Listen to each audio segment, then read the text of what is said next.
राम राम भाई सारिया ने। आज मेरे YouTube पे कंसिस्टेंट रहने का है पहला दिन।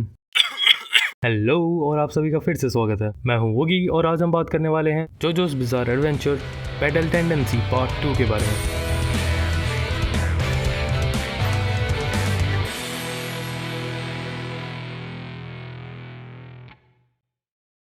1938 मैक्सिको। अमेरिका में ऑयल का बिजनेस स्टार्ट करके स्पीड वैगन ने बहुत पैसे छापे। अगर आपको याद नहीं, स्पीड वैगन वही इंसान है जिसने जोजो की लात मुंह पे खा के उसे अपना जीवन साथी बना लिया था। वैसे इन बातों को बीते हुए ऑलमोस्ट 50 साल हो गए। स्पीड वैगन अपने साथ स्ट्राइजो और एक छोटी सी टीम को लेकर मैक्सिको के बहुत ही पुराने अंडरग्राउंड गुफा की इन्वेस्टिगेशन कर रहे होते हैं और वहीं उन्हें सेम स्टोन मास्क मिलता है जो डीओ ने पार्ट 1 में खुद को वैम्पायर बनाने के लिए यूज किया था। और वहाँ एक नहीं बहुत सारे स्टोन मास्क थे। और बस इतना ही नहीं, उन्हीं स्टोन मास्क के बीच में एक आदमी पत्थर में जमा हुआ था। स्पीड वैगन सबको याद दिलाता है कि वो मास्क कितने खतरनाक है और उन्हें उन सभी मास्क को तोड़ देना चाहिए। बट स्ट्राइजो के दिमाग में तो अलग ही खिचड़ी पक रही थी। एक्चुअल में स्ट्राइजो को डीओ की जैसे वैम्पायर पावर चाहिए थी। वो बूढ़ा होकर नहीं मरना चाहता था। स्ट्राइजो ने अपनी पूरी टीम खत्म करके स्पीड वैगन को एक UFC नॉकआउट देकर मरने के लिए वहीं छोड़ दिया था। और फिर स्ट्राइजो ने स्पीड वैगन के खून से वैम्पायर स्टोन मास्क एक्टिवेट कर दिया और एक इमोर्टल वैम्पायर बन बैठा। Meanwhile, एक छोटा बच्चा लंबे खंबे जैसे दिखने वाले गबरू जवान का वॉलेट चोरी करके भाग जाता है और थोड़ी ही देर बाद 2 रेसिस्ट पुलिस वालों के हाथ पकड़ा भी जाता है। और वो 2 पुलिस वाले उस छोटे लड़के का इतनी बुरी तरह भूत उतार देते हैं कि हमारे स्टोरी के मेन कैरेक्टर को सामने आना ही पड़ता है, जो कि है जोसेफ जोस्टार उर्फ जोजो। ये हमारे पिछले पार्ट की जोनाथन और एरिना का पोता है। अभी हम जोसेफ के पेरेंट्स के बारे में थोड़ी देर में बात करेंगे। जोसेफ यानी जोजो उस छोटे बच्चे को दोनों पुलिस वालों से बचा लेता है, वो भी हार्मोन की मदद से। और हाँ, जोजो हार्मोन यूज कर सकता है। वो छोटा लड़का अपना नाम जोजो को स्मोकी बताता है। जोजो स्मोकी को अपने और दादी एरिना के साथ रहने को इंसिस्ट करता है। स्मोकी एक होमलेस बच्चा होने के कारण जोजो की बात मान लेता है और दादी एरिना और जोजो के साथ रहने लग जाता है। अगर जोजो की पर्सनालिटी के ऊपर बात की जाए तो जोजो एक काफी अच्छा इंसान है। उसे किसी के भी ऊपर अत्याचार हुए बिल्कुल मंजूर नहीं। बट इसी बीच जोजो की एक गंदी आदत भी है, उसे गुस्सा बहुत जल्दी आ जाता है और कहीं भी किसी से भी झगड़ा मोड़ लेता है।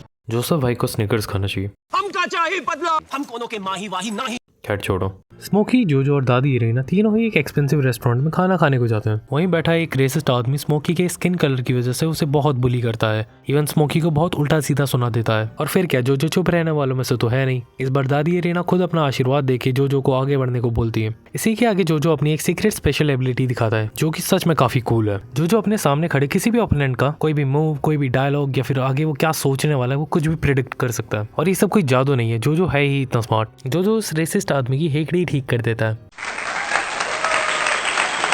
और वहीं थोड़ी देर बाद एक आदमी आके स्पीड वैगन के साथ हुए हादसे की खबर जोजो और सभी को देता है, जिसको सुन के दादी एरिना काफी ज्यादा मायूस हो जाती है। और जोजो अपने दादी की ये हालत देख के उस आदमी पे जोर से मुक्का मार देता है। क्या हो गया छोरे, दिखाई ना दिया? जोजो और स्मोकी एक कैफे में बैठ के आराम से गप्पे लड़ा रहे होते हैं कि जोजो को वहाँ पर स्ट्राइजो दिखता है। जोजो समझ गया था स्पीड वैगन के साथ जो भी हुआ है उसमें स्ट्राइजो का हाथ है, इसलिए जोजो आने वाली हर एक चीज के लिए पहले से ही प्रिपेयर्ड था। पर शायद अगली आने वाली चीज के लिए स्ट्राइजो प्रिपेयर्ड नहीं था।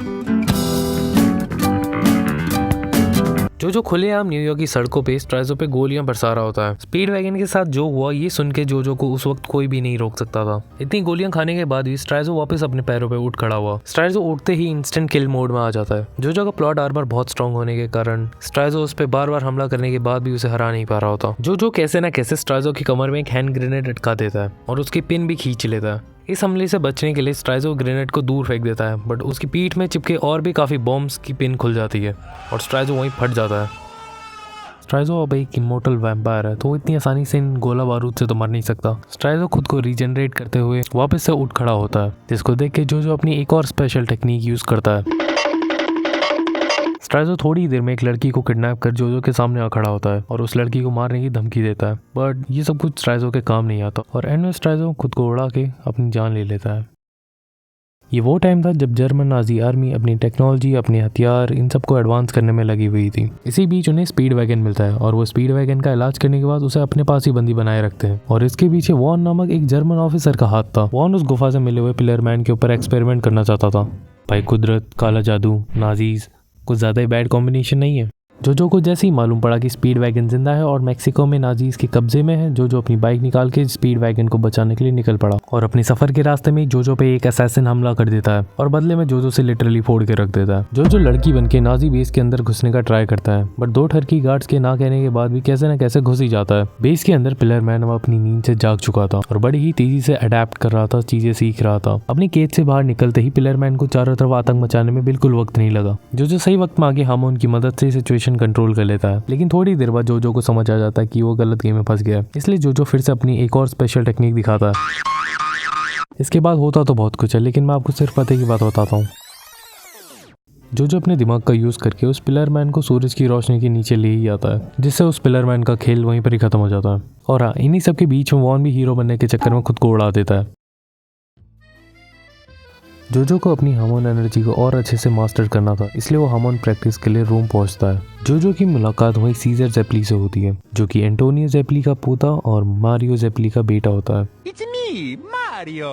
सीजर एक लौंडियाबाज लड़का होता है, तो जोजो को स्टार्टिंग में सीजर कुछ इतना खास पसंद नहीं आता, इसलिए उन दोनों के बीच में थोड़ी सी हाथापाई भी हो जाती है, जिसमें जोजो बुरी तरह पिट जाता है। इन्हीं सब के साथ साथ जर्मन आर्मी को 3 और पिलर मैन के बारे में मालूम पड़ता है। उसी वक्त उनमें से एक पिलर मैन, जिसका नाम वामू होता है, वो जाग जाता है और काफी जर्मन सोल्जर्स को एक ही बार में निपटा देता है। वामू अपने दोनों मास्टर्स को जगा देता है, जिनका नाम कार्स और ACDC होता है। एक्चुअली में ये लोग वही हैं जिन्होंने सारे के सारे स्टोन मास्क बनाए हैं। इन्होंने वो स्टोन मास्क इसलिए बनाया था ताकि वो एक रेड स्टोन के साथ उसे यूज कर सकें और एक पोकेमोन की तरह विकसित हो सकें।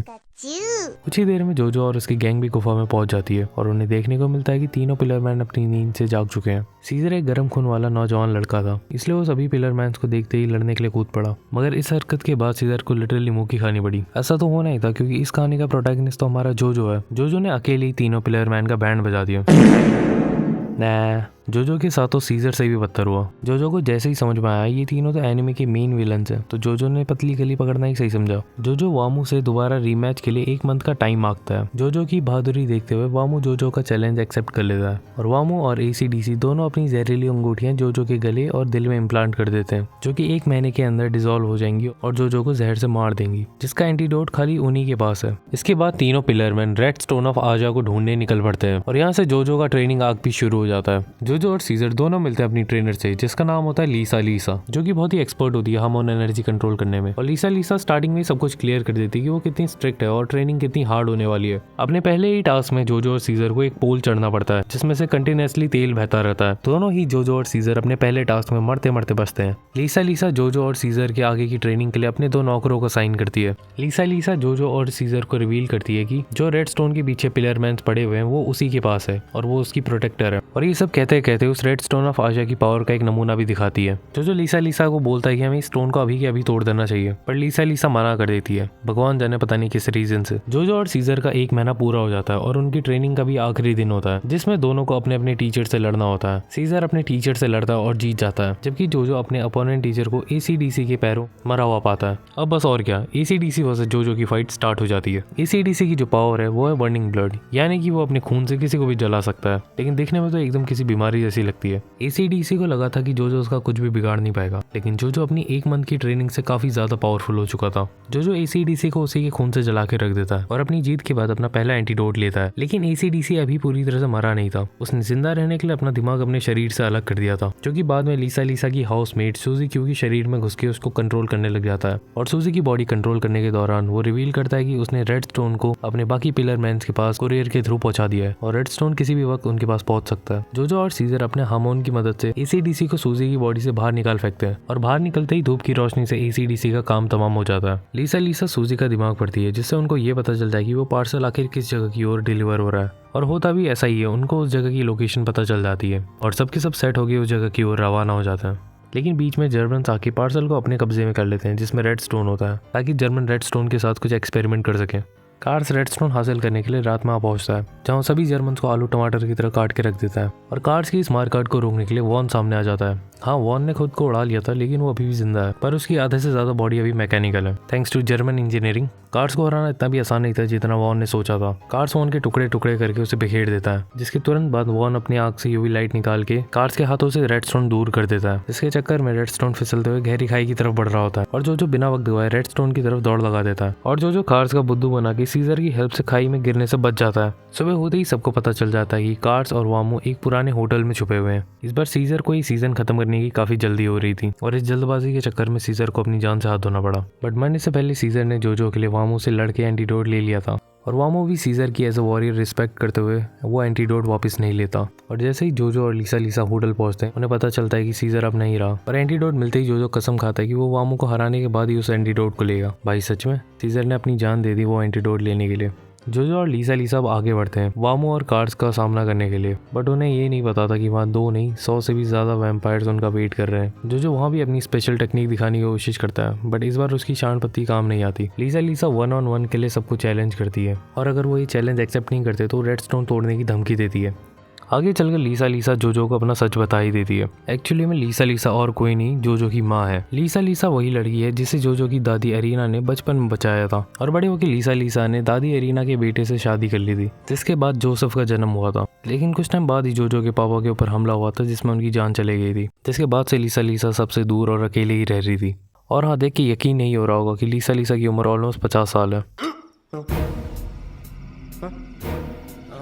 1-on-1 मैच के लिए सब लोग अरीना पहुंचते हैं, जहां सबसे पहले जोजो और वामो की चैरियट रेस होती है। जोजो ने पता नहीं घोड़े चलाने कब सीखे, मगर कई दिक्कतों के बाद भी जोजो ने वामो को हरा ही दिया। इसके बाद कार्स और लीसा की फाइट होती है, जिसमें कार्स चीटिंग करके लीसा को हरा देता है। कार्स के कभी खुद के एथिक्स थे ही नहीं, उसे तो बस एक अल्टीमेट लाइफ फॉर्म बनने से मतलब था, जिसके लिए वो कुछ भी कर सकता था। और देखते ही देखते वहाँ पर जर्मन्स यूवी लाइट्स के साथ आ जाते हैं। भाई ये लोग जब भी जहाँ पे हैं वहाँ पर कुछ ना कुछ तो कांड हुआ ही है। जर्मन्स के साथ स्मोकी और स्पीड वैगन भी वहाँ पहुंच जाते हैं। जर्मन्स अपने यूवी लाइट की मदद से कार की पूरी वैम्पायर आर्मी को जला देते हैं और जैसा ही वो एक कार्स के साथ करने वाले होते हैं, वैसे ही कार्स अपने चेहरे में स्टोन मास्क के साथ रेड स्टोन को जोड़ लेता है और उसी वक्त कार्स एक अल्टीमेट बीइंग में बदल जाता है। लो भाई, हो गया कांड। अब तो कार्स को सूरज की रोशनी से भी कुछ नहीं हो सकता था। कार्स की पावर की बात करें तो कार्स अब किसी भी माहौल में जिंदा रह सकता था और किसी भी जीव का रूप ले सकता था और अब कार्स हर किसी के लिए दिक्कत बनने वाला था। तो इसलिए जोजो अपनी पुरानी टेक्निक वापस इस्तेमाल करता है। जोजो को भागता हुआ देख कार्स उड़ने के लिए पंख उगा लेता है। जोजो फिर एक प्लेन उड़ाता है। अब पता नहीं जोजो ने प्लेन उड़ाना कब सीखा। जोजो अपने दिमाग का 100% यूज करके वॉन की मदद से कार्स को एक वॉल्केनो के अंदर गिराने में कामयाब रहता है। वॉन जोजो को एक काफी सॉफ्ट लैंडिंग करा के जोजो की जान बचा लेता है, बट उसके बदले वॉन के सारे अंजर पंजर ढीले हो जाते हैं और दूसरी तरफ कार्स लावा में जल रहा होता है। जब जोजो को लगता है कि कार्स का काम तमाम हो गया है, वैसे ही कार्स उसका हाथ काट देता है। जोजो और कार्स की लड़ाई के बीच में वो वॉल्केनो इरप्ट हो जाता है, जिसके इम्पैक्ट से कार्स सीधा स्पेस में जा उड़ता है। अब तो कार सिर्फ एलियंस की प्रॉब्लम है। जोजो भी स्ट्रेटोस्फीयर को छू के वापस नीचे आ ही रहा होता है, बट इतनी हाइट से वो बचेगा कि नहीं बचेगा ये तो किसी को नहीं पता। सबको लगता है कि जोजो अब नहीं रहा, तो इसलिए जोजो के लिए सब एक फ्यूनरल लगते हैं, जिसमें जोजो खुद भी पहुंच जाता है और सबको चौंका देता है कि वो अभी भी जिंदा है। एक्चुअली वॉन ने जोजो को बचा लिया था और उसके कटे हुए हाथ के बदले एक मैकेनिकल हाथ उसे गिफ्ट किया था और जोसेफ सुजी से शादी कर लेता है। और इतना सब कुछ झेलने के बाद हर कोई खुशी खुशी रहने लग गया। कुछ टाइम बाद दादी अरीना की भी डेथ हो गई और स्मोकी भी एक टाउन का मेयर बन गया था। वॉन अपने रास्ते चल पड़ा और ये सीजन खत्म होता है एक बूढ़े जोसेफ को दिखा के, जो जापान आया होता है कई सालों बाद अपनी बेटी से मिलने। Then again, they make some rather nifty gadgets. Thank you. और अगर आपको वीडियो पसंद आई हो तो आपको पता है क्या करना है। बाय।